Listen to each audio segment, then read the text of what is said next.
La Nouvelle-Aquitaine, qui fait pour l'instant partie des régions les moins touchées par l'épidémie, 75 personnes sont en réanimation, mais c'est aussi là-bas un combat quotidien pour les médecins qui font face à des cas de détresse respiratoire jusque-là jamais rencontrés, au cœur du service de réanimation du CHU de Bordeaux.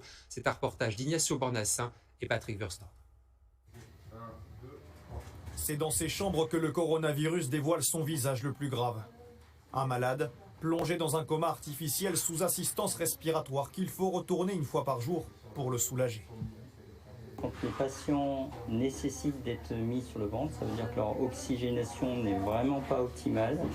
Dans le service réanimation du CHU de Bordeaux, la mobilisation des soignants montre à quel point le Covid-19 n'est pas une maladie comme les autres. Le visage du coronavirus, c'est d'avoir autant de patients dans cette situation-là, avec des atteintes respiratoires sévères et qui durent longtemps. C'est la première fois que je vois ça dans ma carrière. Sur les 28 lits du service, il n'en reste aujourd'hui que de 2 libres. En cas de nouvelle vague, il faudra en chercher ailleurs dans l'hôpital. Pour le moment, il y a du monde dans la chambre, donc je vous donnerai des nouvelles tout à l'heure. La solidarité s'organise entre soignants. Le personnel des services diminués comme la chirurgie viennent soutenir les collègues de réanimation. On forme des infirmières qui ne sont pas forcément du service pour après si on a besoin de monde en plus. Au lieu de rester dans un service où il n'y a pas de travail, il valait mieux aller dans un service où ils avaient besoin d'aide. Le pic épidémique n'est pas encore là, mais l'hôpital se tient prêt en cas d'afflux.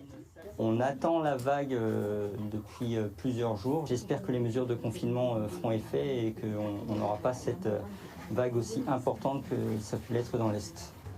12 heures de travail par jour pour ces soignants devenus multitâches. Les pauses sont rares mais essentielles.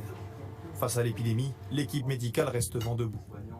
On tient bon, on n'est pas encore trop crevé, voilà, ça fait des longues journées, mais c'est notre taf, quoi, hein, c'est notre boulot. Quoi. On va pas quitter le navire parce que c'est un truc différent d'habitude. Un peu fatigué, c'est vrai.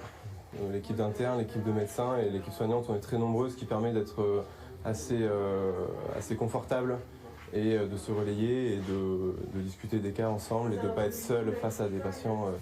Une équipe renforcée, soudée même dans les moments les plus difficiles. 2 patients atteints du coronavirus sont morts en réanimation à l'hôpital de Bordeaux.